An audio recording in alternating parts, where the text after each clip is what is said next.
Hello everyone. Considering what has happened in the past week, I just want to take this time to let everyone know that market cycles are present because of human nature. We get bullish, we speculate, it gets overvalued, we sell, and in the end we have lower prices. And with this space being so new, it's more of a feature than a bug or a fault in the crypto asset space. But overall, I hope you are long-term investors and you get the idea of how serious the volatility is in the crypto space. And on another note, leverage has never been kind to new investors, and you should never post what you were not willing to lose in the crypto space. I've seen this story before, and this is all in regards to Terra Luna and the 2017 slump. But we should all be here for each other regardless of the severity of the loss or mistake that was made. This is where lessons are learned and wealth is made. Stay strong, my friends, and if you need any community to lean on, check our socials down below. We are still here educating as we approach the digital future. Now, the interview I'm going to post is going to be of Bitcoin bull Michael Saylor. And what I can say is disregard everything he says specifically about Bitcoin and apply this idea to your favorite but legitimate research proven crypto project. And I believe this will help all investors, whether you're new, experienced, to acquire the intestinal fortitude to weather these volatile storms. And think more on a macro scale how the digital asset class will affect the technologies of the future. The link of the video will be in the description, and I hope you enjoy. I will be posting our crypto cast episode 3 here soon. Hours or days or even weeks, you're really concerned about that question. But I think that if you have a time frame of 4 to 10 years, I think there's a different question, which is why are the interest rates going up, and what is the macroeconomic environment? I would say you probably shouldn't even buy Bitcoin if your time horizon is less than 4 years, because you're a trader. And if you're a trader, you're probably not going to care about anything that I have to say. You're just looking at whether it's correlated or uncorrelated and throwing lots of money around without thinking about it. I think if you're really a deep thinker or a macroeconomic investor, the bigger issue is we have monetary inflation. The money supply or the currency supply is expanding. I think the news today in Turkey was 70% inflation in Turkish lira. We probably got something in the range of 15 to 20% currency inflation in the US dollar and the euro. We've got 40% inflation in like an Argentine peso or more. So what you have is an inflationary environment. We know the CPI, which is a manipulated measure of inflation. It's actually the lowest inflation that one could reasonably measure, I think. It's like 7.5%. 6.5%, 7%, 8% in the US and Europe. And these are 40-year highs.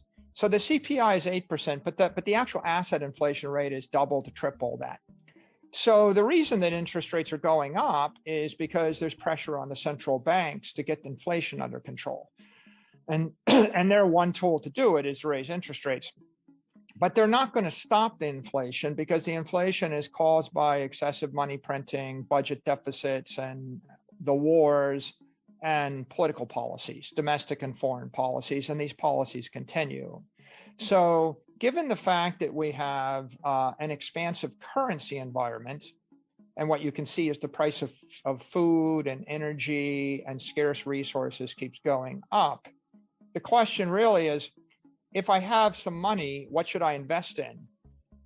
And the answer is you don't want to hold currency because the currency is collapsing in value. You know, the US dollar's lost 99.7% of its value over 90 years. I mean, and that's the winner. The losers are losing 99.9% of their value over 100 years. So the currencies are all collapsing. So I don't want to hold the currency. I don't want to hold bonds because bonds are currency derivatives. I'm going to basically, you're going to give me $1 million and I'm going to give you interest on the $1 million at 3% for 30 years. Then I'll give you the $1 million back. And in 30 years, the dollars will buy 10% of what they buy right now. So that's even worse. You don't want to hold a value stock that it's valued on cash flows, because if a stock is valued on cash flows without growth, it looks just like a bond. right? It might be slightly better than a bond.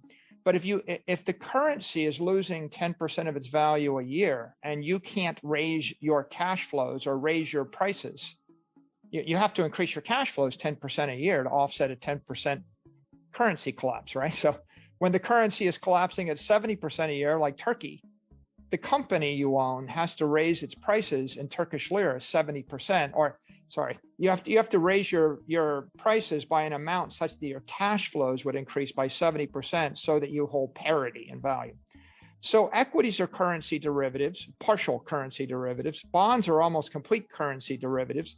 Commercial real estate is a partial currency derivative. The currency is currency derivative, right? It's a full currency derivative.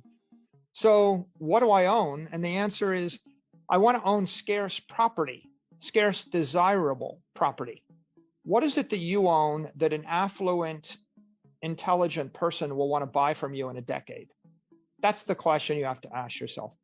So if you're owning things that will last a decade, right? I mean, if you buy a car that's not going to last a decade, it's not really an asset, it's depreciating. But maybe you own a sports team or a Picasso painting. I don't know. Will people want to buy gold from you in a decade? Will they want to own the building that you own in a decade, right? Will they want to own the intellectual property rights? Well, it all depends. Bitcoin is scarce desirable asset because it represents digital property. If I own $1 million worth of buildings in Moscow in a decade, who's going to want to buy them from me? Presumably affluent, intelligent Russians.